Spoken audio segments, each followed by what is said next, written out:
Good morning, or I guess afternoon now. I wanted to talk with y'all today about inclusion. I'm going to share my screen and let y'all see the PowerPoint as we go along. So,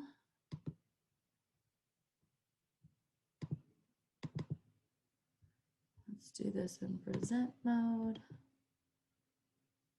There's that. Okay, can y'all see the PowerPoint? Yes? Yes. Wonderful, thank you. So today we are talking about inclusion, what our guidelines and expectations are for our classrooms at Collins Intermediate.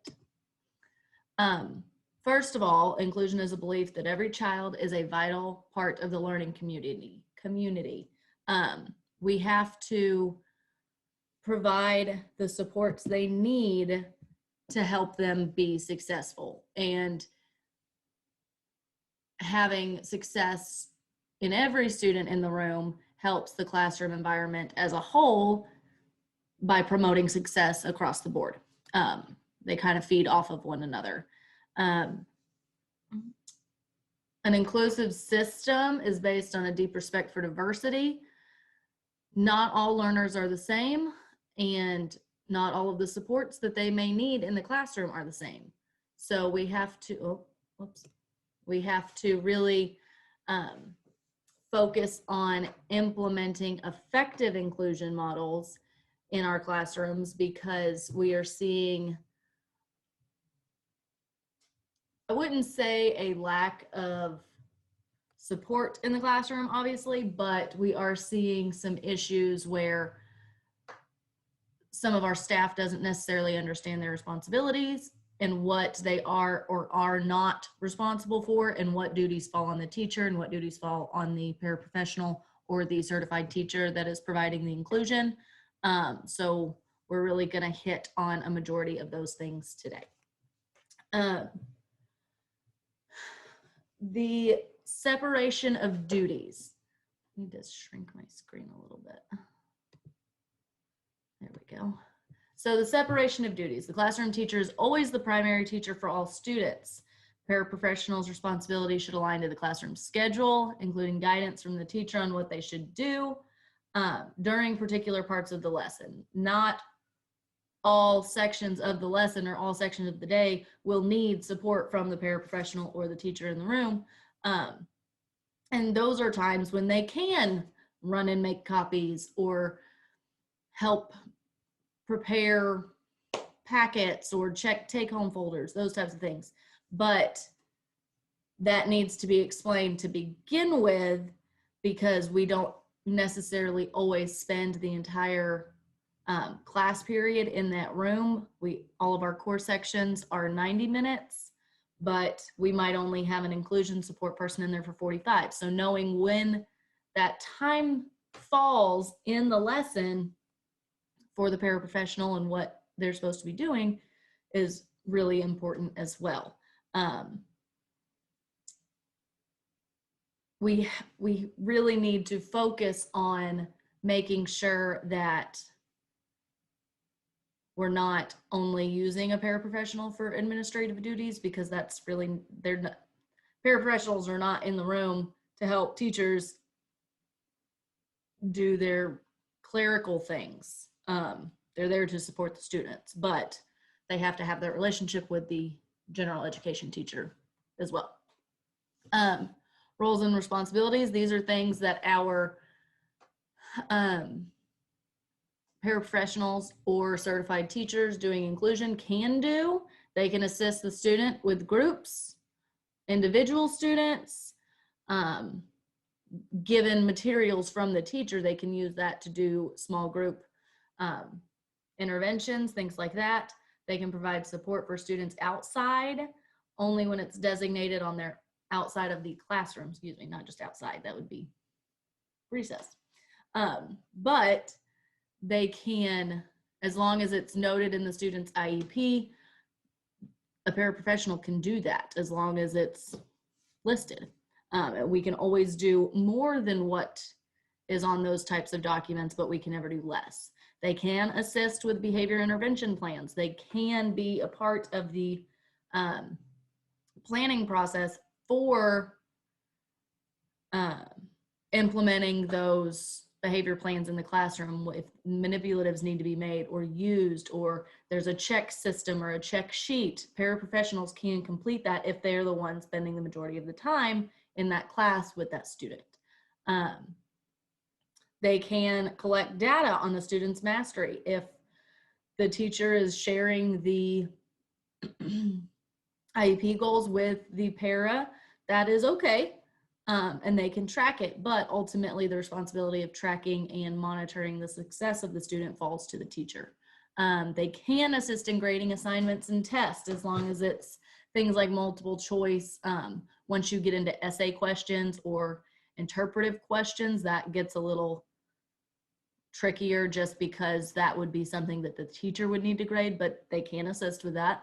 They do need to supervise hallways and play areas. If the class is transitioning, they need to be present with the class. They need to have eyes on them and make sure everyone is doing what they're supposed to be doing. They can 100% help with those types of things. Classroom management systems, that really falls to the class as a whole, as opposed to a behavior plan is more individualized for one particular student, but it's basically the same thing. They can fade supports to a individual student as appropriate and document the student's IEP as directed. Provide any information requested by the teacher or administrator for the development. We have a few paraprofessionals on campus that are one-on-one for a large portion of the day.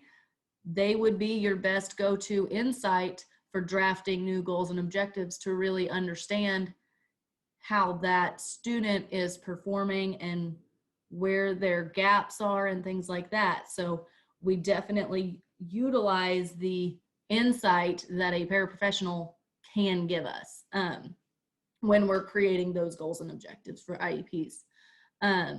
Or if they need help with transitioning, I mean, things like that, that one teacher in one 45 or 90-minute block would not necessarily be privy to.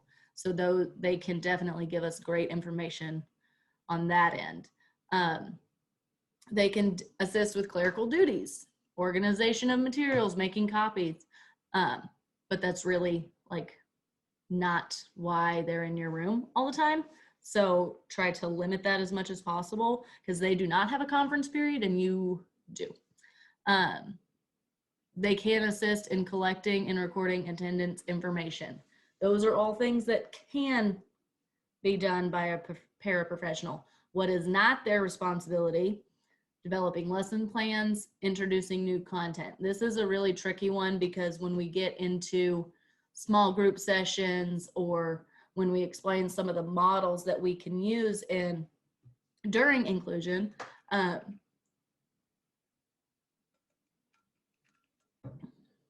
you have to make sure as the general education teacher that you're not giving material to your paraprofessional that the students have not seen before. They can only revisit or reintroduce previously introduced content. You have to, as a general education teacher, deliver any new material. So always be mindful of what material you're giving your paraprofessional or your other teacher to work on. It doesn't necessarily only mean paraprofessional. If they're a certified teacher, they're in there for inclusion support. They still should not be introducing new content. They do not provide the direct teach portion of the lessons. They do not select the materials for the implementation of the lesson. All of that goes into the developing lesson plans things that should already be addressed and already be ready.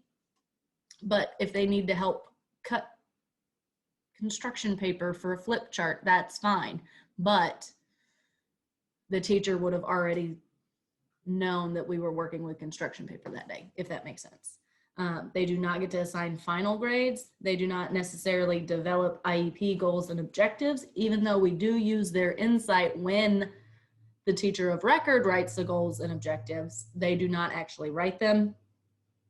They do not design your classroom management system, and they are not responsible for determining or reporting student progress for either gen ed or sped goals. They can take data all day long. I mean, I wouldn't recommend it, but they can. They just can't do the official reporting for it. But they can help. Oh, there's an extra bullet on this page. I messed up. Paraprofessionals are a tremendous support. They should not be functioning separately from or in lieu of classroom activities or instruction. They should not be providing direct instruction to one group while the teacher is in the front giving direction and instruction to the rest of the class. Most of our classes have anywhere from 3 to 5 students in them for inclusion support. On average, I mean, I wouldn't say every class is, but some of them.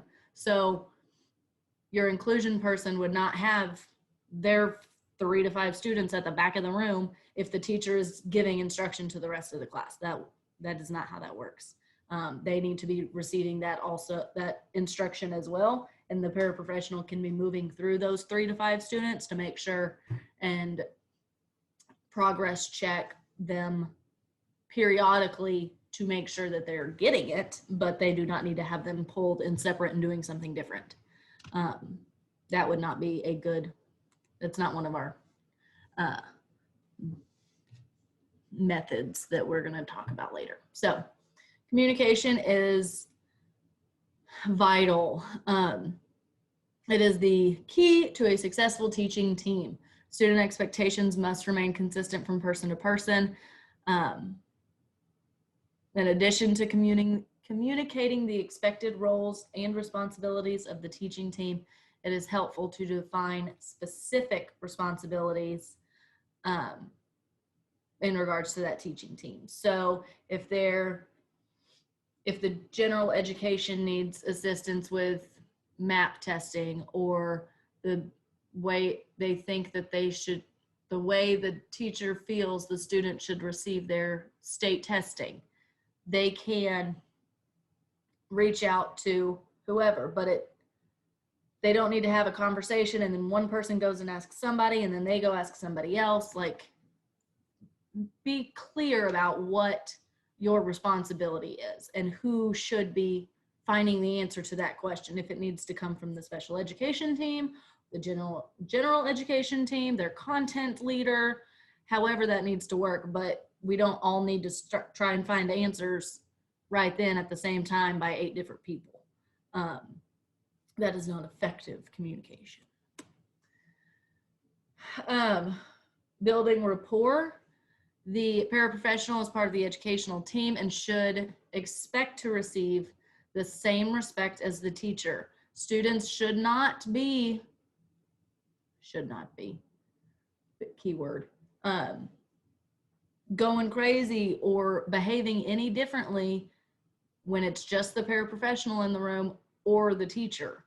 They should have the same expectations across the board. Now, that paraprofessional might have different expectations depending on which classroom they're in, because that's the classroom teacher's classroom management plan. That is how she or he handles their classroom, where another teacher might do it differently. That paraprofessional or that inclusion support member needs to have the flexibility and the consistency to match what the teacher is doing in those rooms. We really want to make sure that our teachers are demonstrating that we're keeping the paraprofessional on the same level as them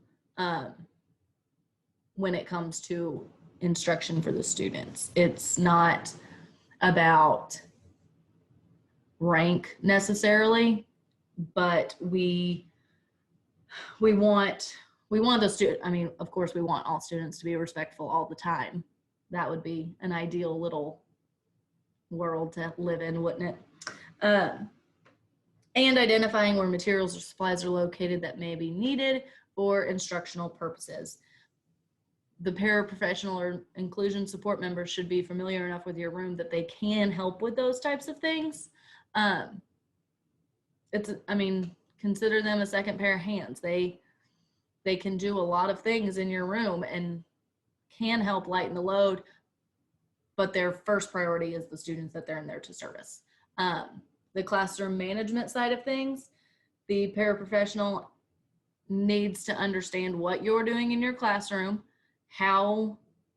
what your policy is with restrooms, what your expectation is with walking in and getting started. Does everyone keep a folder on a bookshelf? Are they supposed to walk in, grab it immediately, sit down, get busy on the warm-up? How does that work?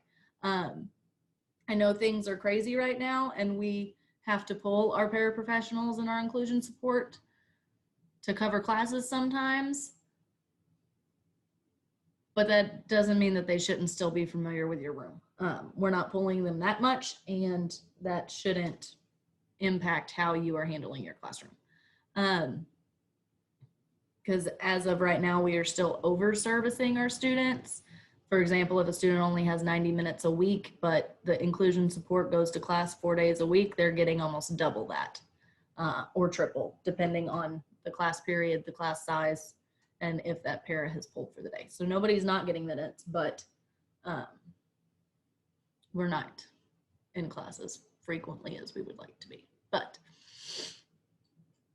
we want to make sure that the paraprofessional and the teacher are on the same page with the same students. If someone can't be trusted to go to the bathroom, both the paraprofessional and the teacher need to be on the same page and know that that student cannot be trusted to go to the bathroom by themselves. And that all falls under classroom management. And so try to be mindful of that when they're in your room. If there's something they need to know, you need to tell them. Grades, the ultimate responsibility for communicating grades and progress and concerns of academic things, that falls on the teacher. The inclusion support should never be contacting home to discuss the student's academic progress. That completely is the teacher, but we do have some that are related to students on our campus. That's a confidentiality thing. Even if you know that their aunt works on campus, we still don't need to talk about it with them. It's still any messages along those lines that are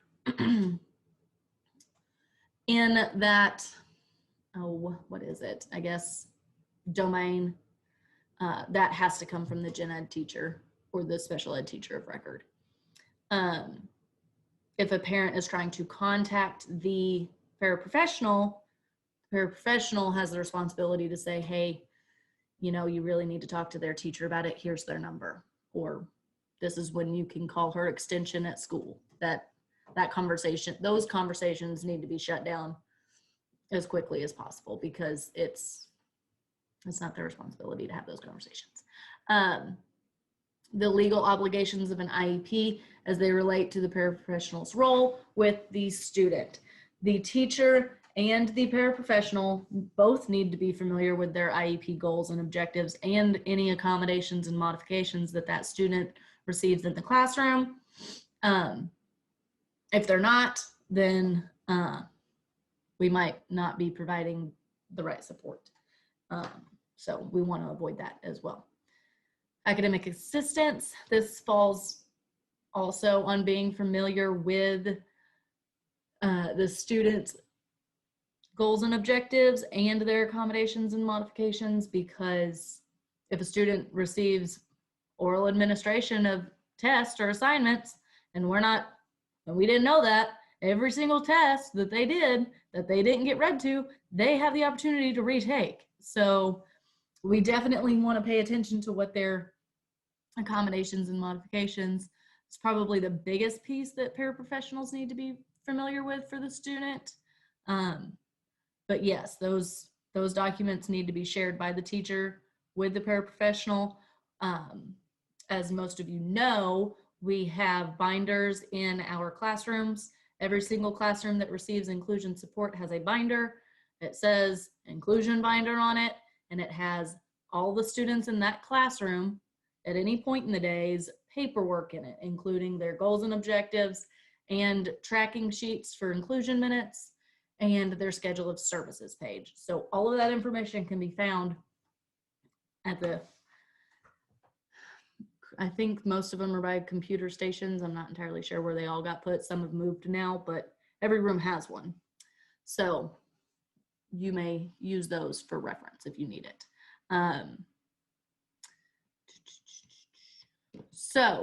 The paraprofessional may also help students without disabilities. Yes, the inclusion support is in the room for the students who need inclusion support. Makes sense, right? But there are other kids in that room that might have a question, and the teacher could already be helping somebody else do something. So of course the inclusion support can go and help another kid. That's always been funny to me, that if which it hasn't happened in a very long time, but we have had paraprofessionals in the past like, oh, they're not my kid, I don't know. And they don't even, one in particular that I remember never even took the time to like learn the other kids in the room's name, which was weird. But yeah, don't do that. That's not good. Don't do that. We can help everybody in that room, teacher included. So do that. It's imperative that paraprofessionals have notice and are fully aware of the duties and responsibilities they have when they're in the classrooms. They definitely need the information on the student. If you are not communicating that information to your inclusion support, they can't help you adequately. They have to have that information.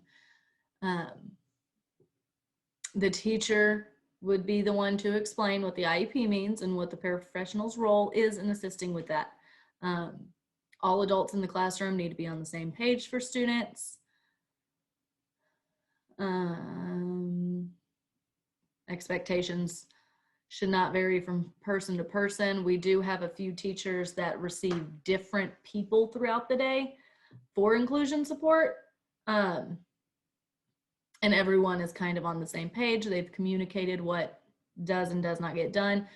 We try to, when we change the inclusion schedule, we try to keep it where the same inclusion support works with the same student. So if the student received inclusion in math and English, we wanted the same staff member to go to both math and English for that student. So that way they could build a rapport with one another.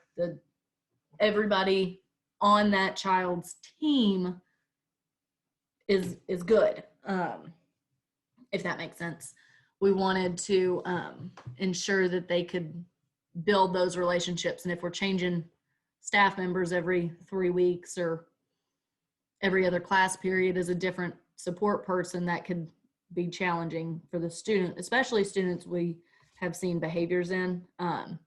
We definitely picked our inclusion support staff based on who we thought would work. Sorry, I'm using all my air and it's making me have to yawn because I'm talking so much. We wanted to make sure that they had matching personalities. We have, as this year has progressed, made a few changes because we started to see some clashing personalities. I'm gonna go ahead and get started again. Hopefully Sarah can join us, but I don't think she'll miss much. I just wanna try and be mindful of your time. So we're going to go ahead and keep going. Let me share my screen.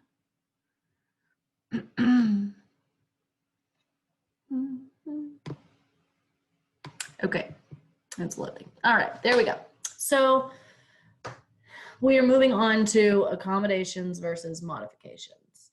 Accommodations are changes to materials or procedures that enable students with disabilities or English language learners to participate meaningfully in learning and testing. It is important to keep in mind that while some accommodations may be appropriate for instructional use, they may not be appropriate or allowable on a statewide assessment.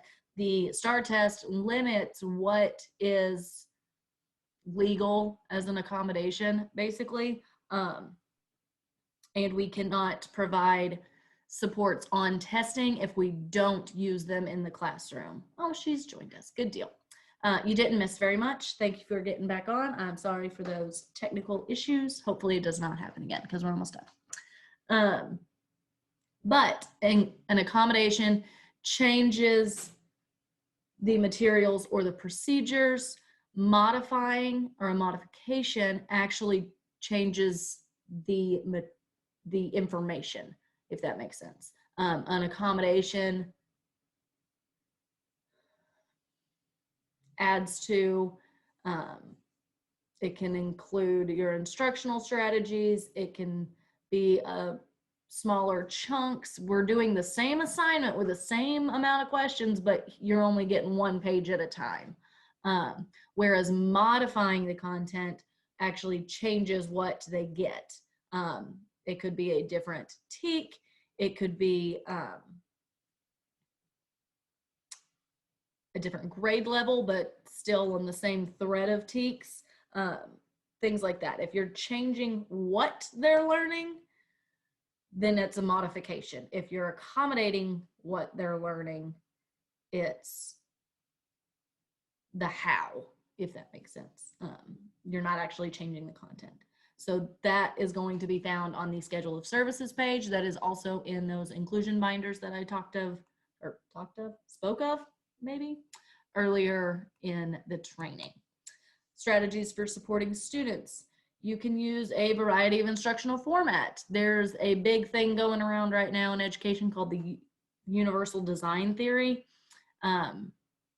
Multiple means of representation. We want to introduce the material and review the material and discuss the material in different formats through text, speaking, thought, kinesthetic learning, all of those types of things. It's really when we're trying to hit lots of different styles at once and cover the same content in a variety of ways. Knowing your students' IEPs and 504 plans, you can also help students with 504 plans, even though it does not fall under special education. We have several students on campus that have similar accommodations and modifications and supports in the classroom. Even if they are not special education students, they're just 504 students, they are able to have some of the same supports. So be mindful of those students as well, because they may be mixed in your classrooms and are not necessarily listed as an inclusion kid in your inclusion binder. Developing a behavior management plan.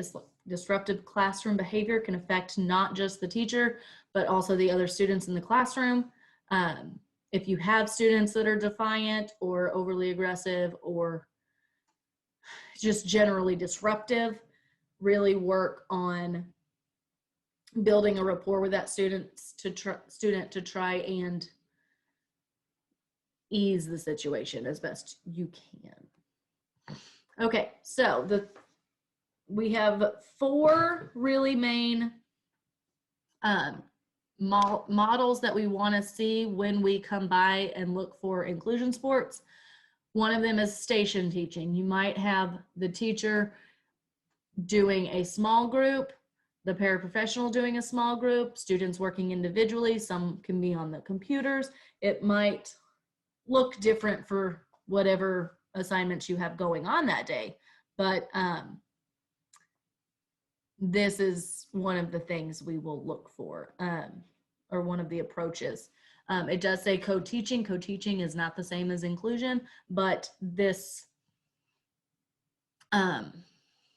method, this style, I guess, can also be used for co-teaching as well. We pulled a lot of information from the state and we've had several trainings in the district over co-teaching.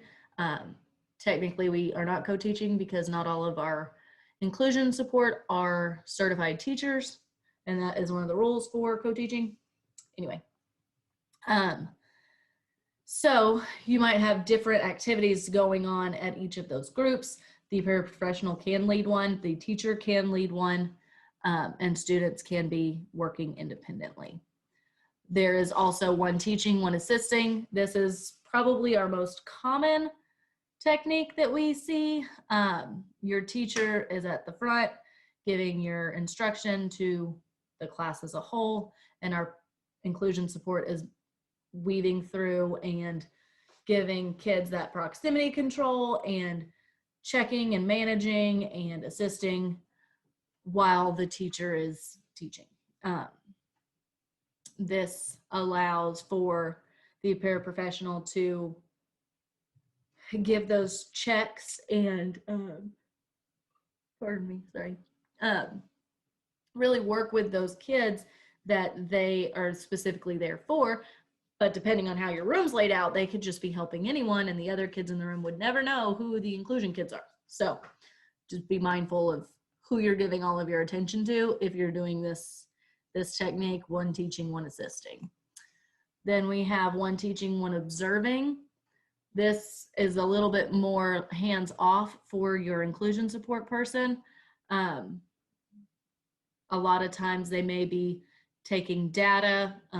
If the teacher is doing an informal assessment where she's doing content questions and checks for understanding, the inclusion support may have a clipboard at the back and is making notes of who's getting it, who's not, how many out of 5 did they get correct, those types of things. They can be using that method for some data collection. That would be a really good way to do those informal checks and allow the teacher to keep teaching and not checking at the same time.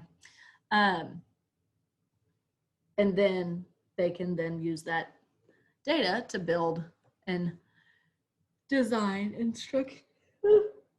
Sorry, I don't know why I'm yawning so much. Alternative teaching.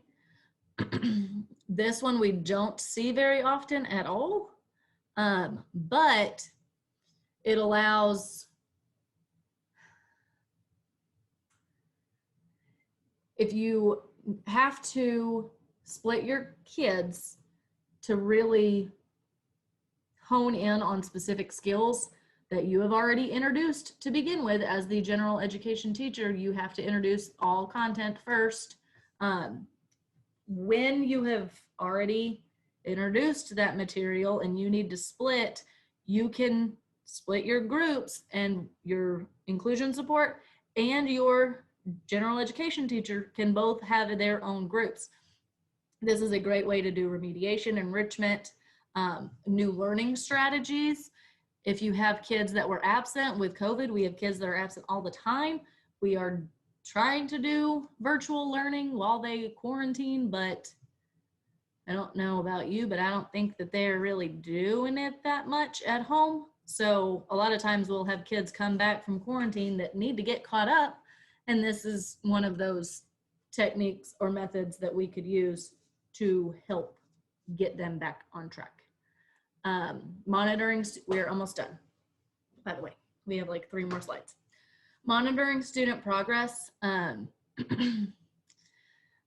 That still really falls on the teacher.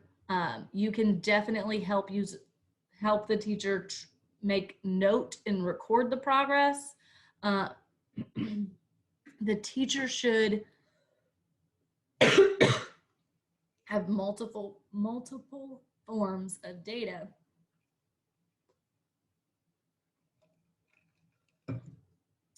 to track their progress.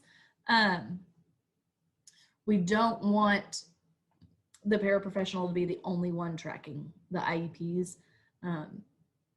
They can assist the teacher, but it is not their main purpose. But they can definitely help with it. They can help collect work samples if they need them for assignments. This is what our inclusion log looks like in all of our binders. There is a side that has a you can kind of check off what the student has.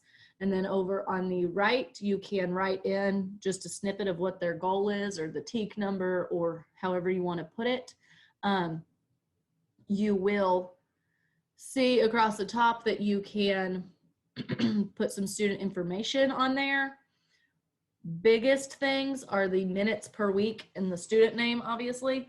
You would be the inclusion support, so I don't know if you really need to write your name on the paper. When we collect them at the end of the 9 weeks, you would need your paper on it, just so that we know who is, I mean, you know your name, but then if we ever have to go back and look, we can say, this is the support person that was in math class that 9 weeks, or however you want to put it. You write your service minutes. I'm telling you, this yawning thing is ridiculous. I think when I talk a lot or talk too fast, I have to yawn a bunch. I don't know. It's weird. Across the bottom, there is a key for all those random numbers underneath each of your days. I hope that you notice that we also did not include Saturday and Sunday. I do not plan on being here Saturdays and Sundays to provide inclusion support to the students that are not also there on Saturdays and Sundays. So that is why it looks like this. Service minutes go on the bottom. Circle the number that is appropriate. You have everything from direct instruction, small group instruction, behavior support. Number 10, the student was an ISS. You can't do inclusion in the general education classroom if the student's an ISS. You also can't do it if you are absent or the student is absent. So 8, 9, and 10 are the 3 big ones for anytime someone's gone. If you happen to be pulled to sub, do not write that in the box. You can just mark teacher was absent because you were not present in that room that day. Right? I mean, you were present on campus, but you weren't in that room to provide minutes.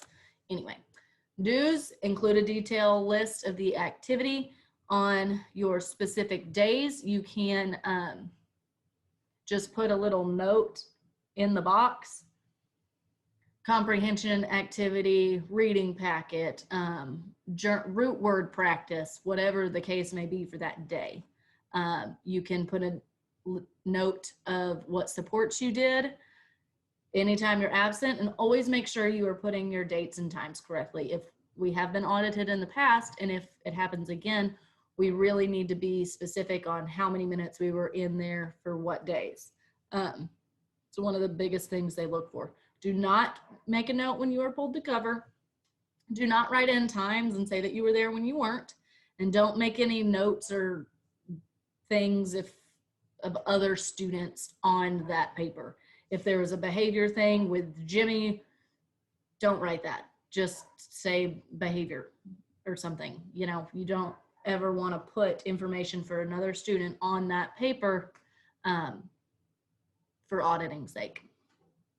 And just in general, I wouldn't.